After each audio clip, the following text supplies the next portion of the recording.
안녕하십니까. 호크로 투자하는 쇼킹 부동산입니다. 어제 오후 3시 반 집값 잡을 기회가 날아갔다 시작해보겠습니다. 그 전에 구독으로 인생 바꾸시기 바랍니다.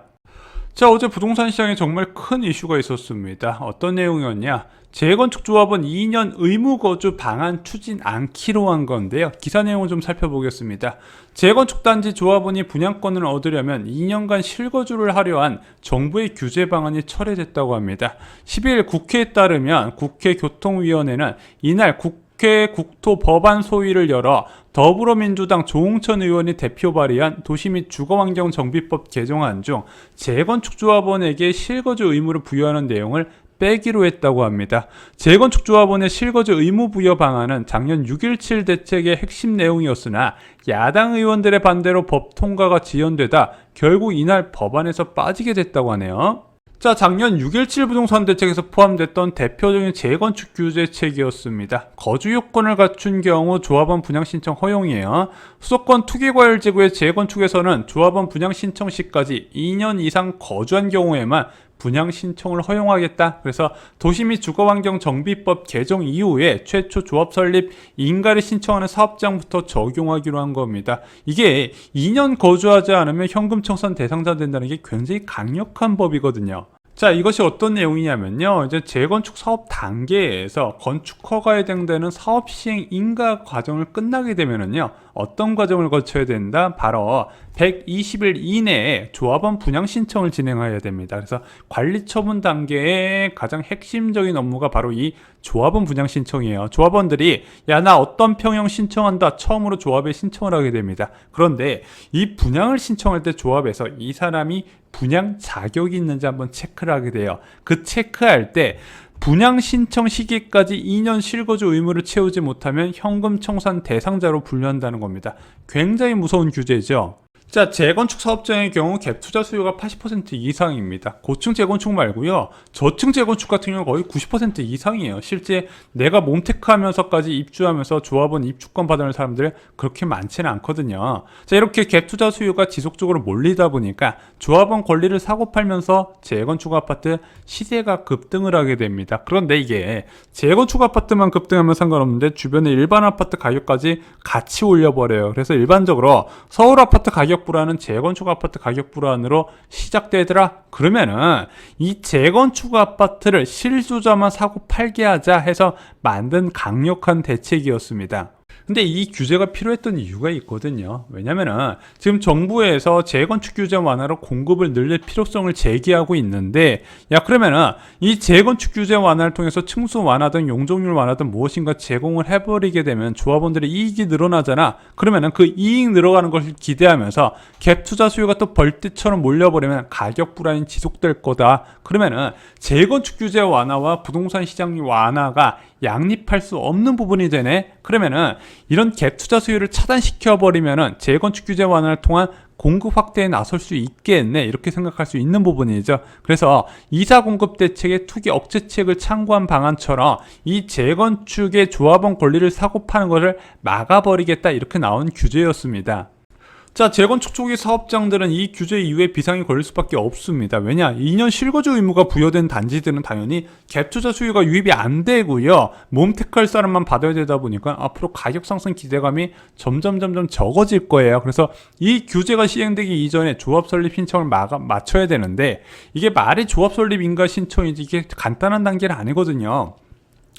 많은 사업장들이 이 조합 설립도 못하고 좌초되는 경우가 꽤 많이 있었어요. 그래서 추진위 승인도 못 받고 아니면 추진위 구성도 못한 단지들이 야, 어떻게든 조합 설립 빨리 끝내자 서로 격려하면서 사업 속도를 빨리 하게 하는 계기가 됐다는 겁니다.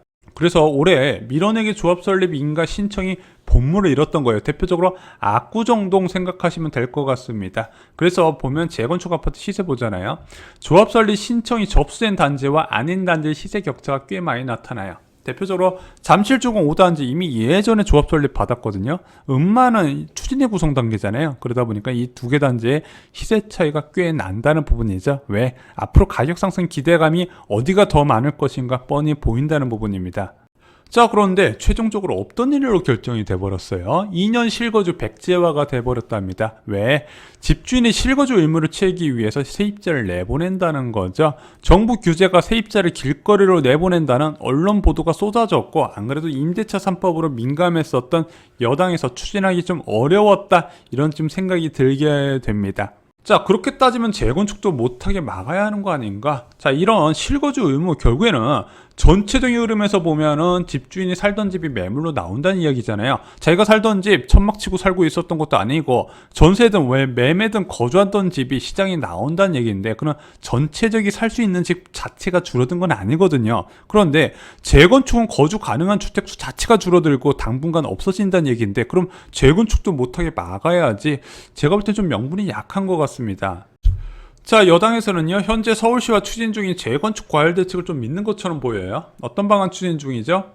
정비사업은 조합원 지위 양도 제한 시기를 조기화하는 방안, 이 부분을 믿는 것 같습니다. 현재 투기과열지구의 재건축은 조합 설립 인가 시점부터 재개발은 관리처분 계획 인가 시점부터 거래가 제한이 돼요. 자, 이렇게 거래가 제한되는 시점을 너무 뒤로 하다 보니까 그 전까지 사고 팔고 하면서 가격을 급등시키네. 그럼 이것을 앞당겨버리면 어떨까? 아예 초기 단계로. 그래서 재건축은 안전진단 통과하자마자 거래 제한으로 묶어버리고, 재개발은 정비구역 지정되자마자 묶어버린 게 어떨까, 이렇게 협의를 하는데 약간 원안에서 후퇴됐어요. 어떤 식으로 진행된다? 통과된 단지가 모두 다 적용되는 게 아니라 도시계획위원회 심의를 거쳐서 제한적으로 지정하는 방안으로 이제 수정 발표가 됐습니다. 그래서 아마 이제 과열, 뭐 안전진단 통과되게 되면 주택시장이 좀 올라갈 수도 있잖아요. 그 아파트 단지는 좀 심하게 올라간 단지 중심으로 거래 제한 시기를 앞당기는 방안을 추진 중이다. 자, 이것을 좀 여당에서 믿고 있는 것 같아요. 자, 또한 갭 투자 수요를 차단하는 토지거래 허가구역 카드도 좀 활용 중인데, 이것도 믿는 것 같아요. 지금 주요 재건축 단지가 많이 몰려있는 4개 청담동, 삼성동, 대치동, 잠실동 지역은 재지정돼 있죠. 게다가 오세훈 서울시장이 4개의 지역을 또 추가로 지정했습니다. 압구정동, 여의도동, 목동, 그리고 성동구 전략정비구역 모두 다 포함이 돼 있죠. 자, 이것도 갭 투자 유입 안 되다 보니까 굳이 재건축 실거주 의무 추가할 필요가 있을까, 이렇게 생각을 했던 것 같아요.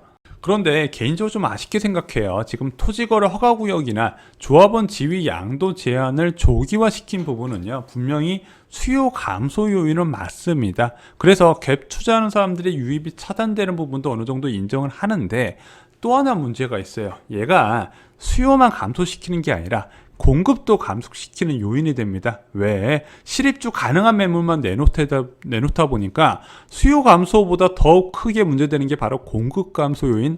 나는 시장에 매물을 내놓을 수 있는 희귀 매물이다. 절대 싸게 팔 생각이 없다. 이러면서 가격이 계속 올라가는 결과가 나타났다는 거죠. 그런데 원래 국토부에서 추진하려고 했던 조합은 실거주 의무 강화 부분은요, 수요 감소 요인 맞아요. 당연히 매수자는 제한이 되겠죠. 몸택할 사람만 받겠다는 얘기입니다. 실거주자만 매수한다는 건요, 정말로 전체 거래량이 80에서 90% 가까이 감소시킬 수 있는 요인이에요. 그런데 얘가 공급마저도 감소시킬까요? 그렇지는 않습니다. 실거주 계획이 없는 사람들의 매물 증가 효과가 있다는 부분입니다. 한마디로 직접적인 재건축 아파트 가격 하락 요인이 된다는 거예요.